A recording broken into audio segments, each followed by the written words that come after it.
Welcome to the Real News Network. I'm Paul Jay in Washington. One of the countries in Latin America that is not talked about very much, but perhaps, and some people suggest it is, one of the more interesting models for development on the globe, and that's Ecuador. What you read in the press these days is mostly about a legal case that's going on. The president of Ecuador sued a newspaper for libel, won the case, and a penalty was assessed, including some jail time for those involved. The case is now being appealed.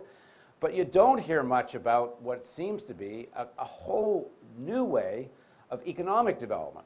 And very interesting, International Living magazine just selected Ecuador as the #1 place in the world to retire. But you don't get a lot of news about what's happening with the poor in Ecuador and this new model of economic development. Now joining us, and recently returned from Ecuador, now in New Delhi, is Jayati Ghosh. Jayati teaches economics at JNU in New Delhi. Thanks for joining us, Jayati. It's a pleasure. So, I mean, just very quickly, because if you do a Google search for Ecuador in the news, mostly what you see is about this legal case and this issue of whether there's freedom of the press and such in Ecuador. I don't think you were there enough to give an extensive take, but what was your impression?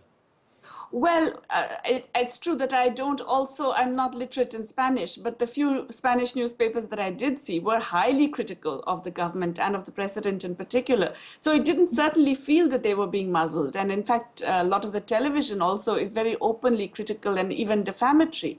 So I don't think that there's a muzzling of the press.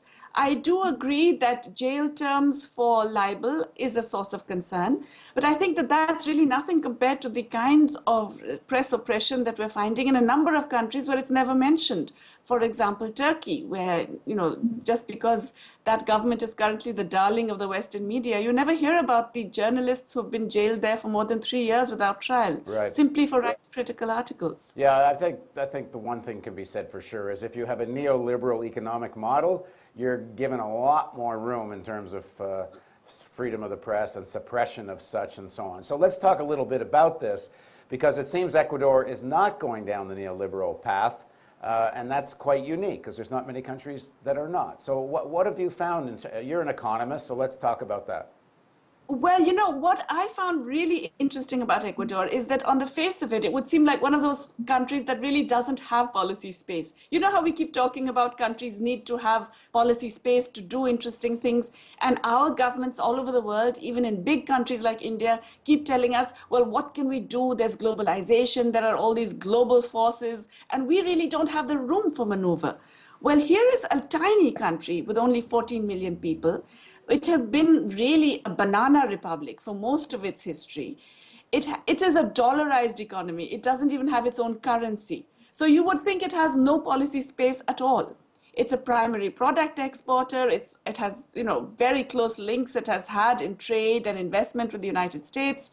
So you would imagine that this is a country where very little can be done. Right. And I discovered when I was there that, in fact, they have had not just a transformatory approach in terms of how they want to shape development and where they want to take the economy and how they see the economy functioning for the people and for nature rather than for finance and for capital, but also that they've taken very specific steps, which many other countries can do. For those of you who don't know, Ecuador is the 3rd largest producer of oil in Latin America, and it's a major part of its revenues. So first of all, talk a little bit about what they did to change the royalty structure in Ecuador.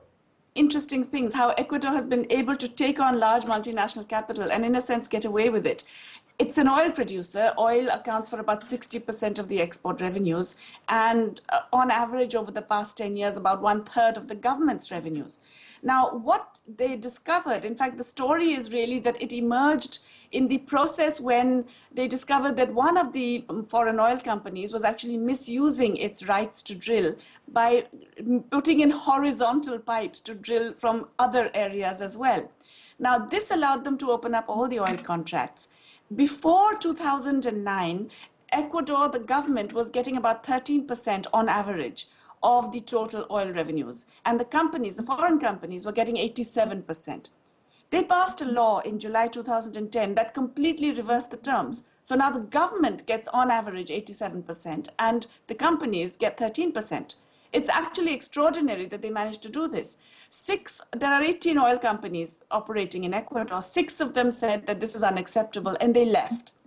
And the government basically said, well, goodbye and good luck.